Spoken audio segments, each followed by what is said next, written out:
পৃথিবী যেখানে ভয় আমাদের সঙ্গী।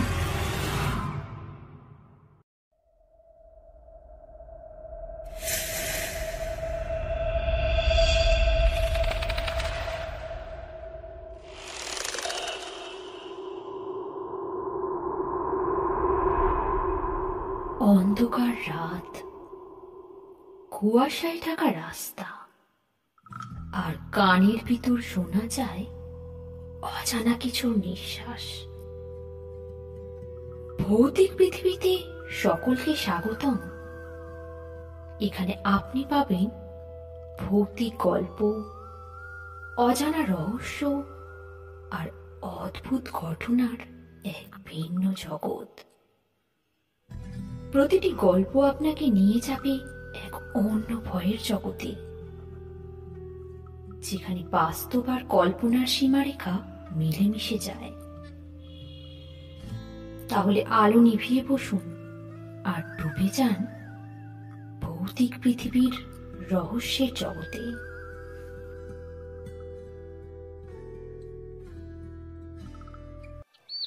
এই গল্পটি তারানাথ তান্ত্রিককে নিয়ে লেখা। এই গল্পের সূত্রধার আমি মিমি। শুরু করছি আজকের গল্প, তারানাথ তান্ত্রিকের রহস্যময় রাত্রি। শীতের সন্ধ্যা। কলকাতার এক প্রাচীন গলির কোণে বসবাস করেন তারানাথ তান্ত্রিক। দীর্ঘ দাড়ি, কপালে লাল তিলক আর হাতে একটি তামার বাঁশি। তারানাথের জীবন রহস্যময়।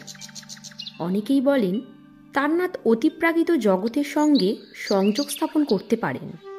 তার বাড়ির চারপাশে সবসময় এক ধরনের অদ্ভুত শীতলতা অনুভূত হয়। একদিন এক যুবক দেবাংশু তারানাথের কাছে উপস্থিত হয়। দেবাংশুর চোখে ভীতি, তার কণ্ঠস্বর কাঁপছে।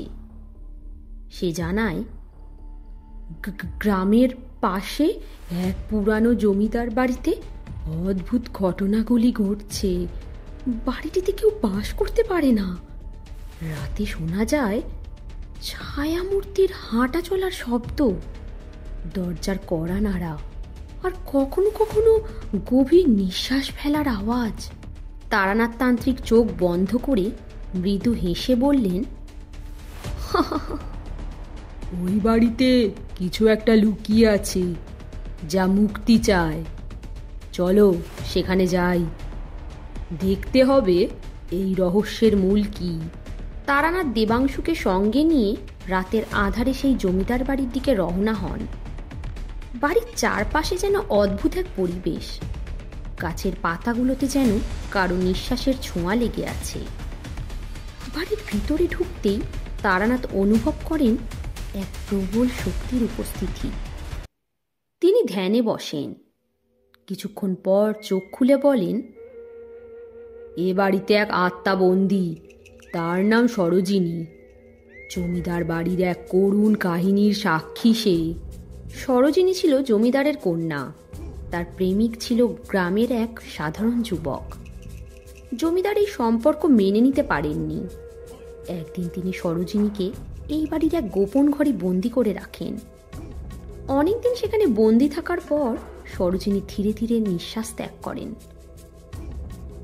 তার মৃত্যুর পর সেই গোপন ঘরটি বন্ধ করে দেওয়া হয়। তবে তার আত্মা সেই ঘরের ভিতর থেকে আজও মুক্তি পায়নি। তারানাথ গভীর রাতে সেই গোপন ঘরে প্রবেশ করেন। সেখানে এক পুরনো আয়নার সামনে ধূপ জ্বালিয়ে তিনি বসে পড়েন। তিনি মন্ত্র জপ শুরু করেন। ধীরে ধীরে ঘরের ভিতর বাতাস ভারী হয়ে আসে। তারানাথ অনুভব করেন সরোজিনীর আত্মা তার সামনে উপস্থিত।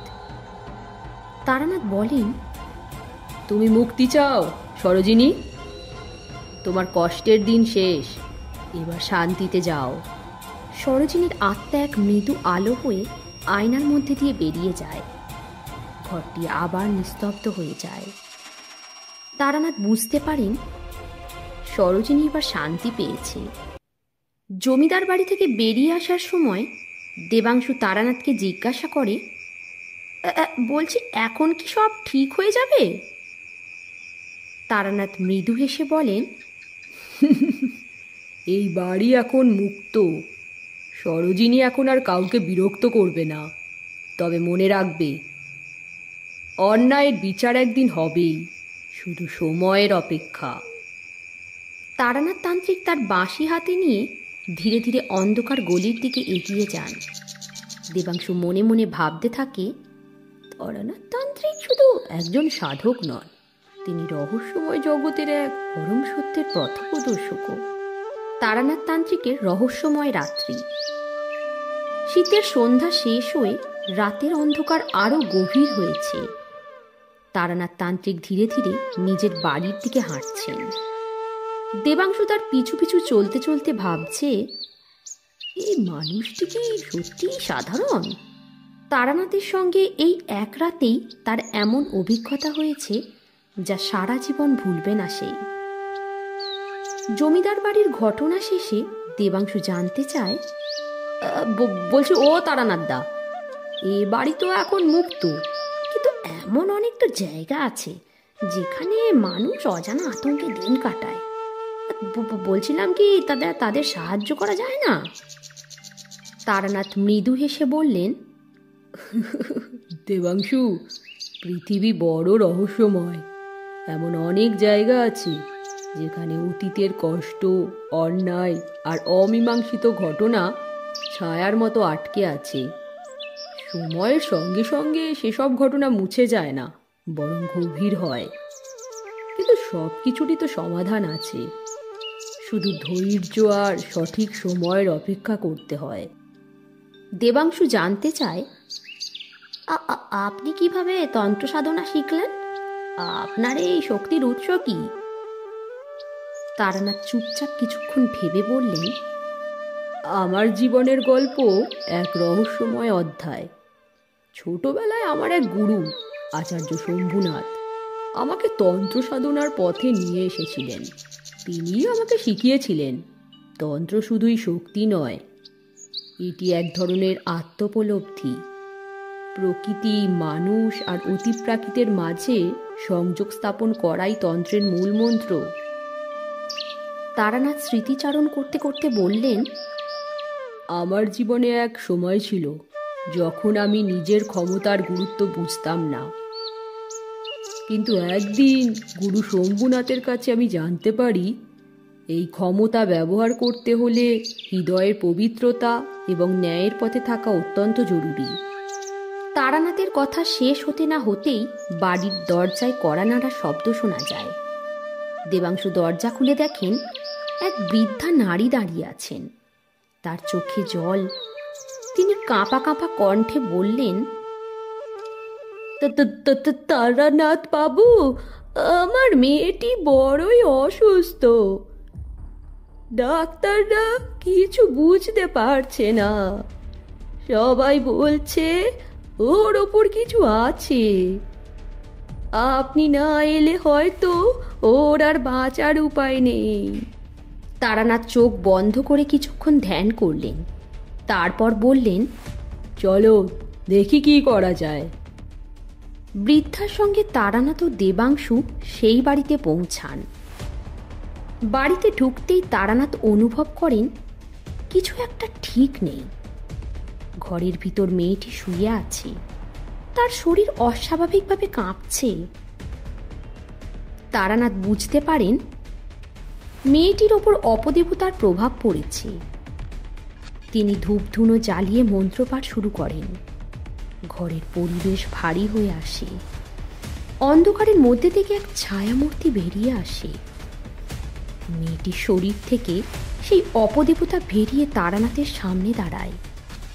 তারানাথ দৃঢ় কণ্ঠে বলেন, তুমি এখানে কি চাও? এ বাড়ি ছেড়ে চলে যাও, এই মেয়েটির কোনো ক্ষতি করবে না। অপদেবতা কিছুক্ষণ দ্বিধাগ্রস্ত হয়ে তারপর হাল ছেড়ে দিয়ে অন্ধকারে মিলিয়ে যায়। মেয়েটির কাঁপুনিও থেমে যায়, তার মুখে শান্তির ছাপ দেখা দেয়। বৃদ্ধা তারানাথের পায়ে হাত রেখে কৃতজ্ঞতা প্রকাশ করেন। তারানাথ বললেন, এই পৃথিবীতে ভালো আর মন্দের লড়াই চিরকালই চলবে, তবে বিশ্বাস আর ন্যায়ের পথে থাকলে সব সমস্যারই সমাধান হয়। রাত গভীর হয়ে আসছে। তারানাথ আবার বাড়ির পথে হাঁটতে শুরু করেন। দেবাংশু তার দিকে তাকিয়ে বলে, আপনি সত্যি অসাধারণ তারানাথ দা। আপনার সঙ্গে থেকে বুঝতে পারছি এই পৃথিবী শুধু যেটা আমরা দেখি তা নয়, তার বাইরে অনেক কিছু আছে। তারানাথ মৃদু হেসে বললেন, এই জগৎ রহস্যে পূর্ণ, কিন্তু সব রহস্যেরই ভয়ের নয়। অনেক রহস্য আমাদের শেখায়, আমাদের আত্মার শক্তি ও বিশ্বাসের গুরুত্ব বোঝায়। দেবাংশু জানত এই এক রাতের অভিজ্ঞতা তার জীবনে এক নতুন দিগন্ত খুলে দিয়েছে। তারানাথ তান্ত্রিকের সঙ্গে এই যাত্রা ছিল এক অন্যরকম যাত্রা, যা তাকে জীবনের গভীরতম সত্যের সন্ধান দিয়েছে। তারানাথ তান্ত্রিকের রহস্যময় কাহিনী এখানেই শেষ নয়। প্রতিদিন নতুন কোনো আহ্বান, নতুন কোনো রহস্য তার সামনে এসে হাজির হয়। তিনি জানেন এই দুনিয়ায় ভালো আর মন্দের লড়াই চিরকালই চলবে, আর তিনি সেই লড়াইয়ের এক নির্ভীক যোদ্ধা, যিনি সবসময় ন্যায়ের পথেই থাকবেন। আপনারা শুনছিলেন ভৌতিক পৃথিবীর রহস্যময় গল্প। অন্ধকারের এই যাত্রা আজ এখানেই শেষ, কিন্তু ভয়ের গল্পের শেষ নেই। পরের বার ফিরে আসব আরো রহস্য, আরো ভয়ের গল্প নিয়ে। ততক্ষণ পর্যন্ত অন্ধকারে সাবধানে থাকুন। আর ভিডিওটি ভালো লাগলে লাইক, শেয়ার আর সাবস্ক্রাইব করতে ভুলবেন না। ভৌতিক পৃথিবী, যেখানে ভয় আমাদের সঙ্গী। আজ তাহলে এই পর্যন্তই। প্রত্যেকে ভালো থাকবেন, সুস্থ থাকবেন।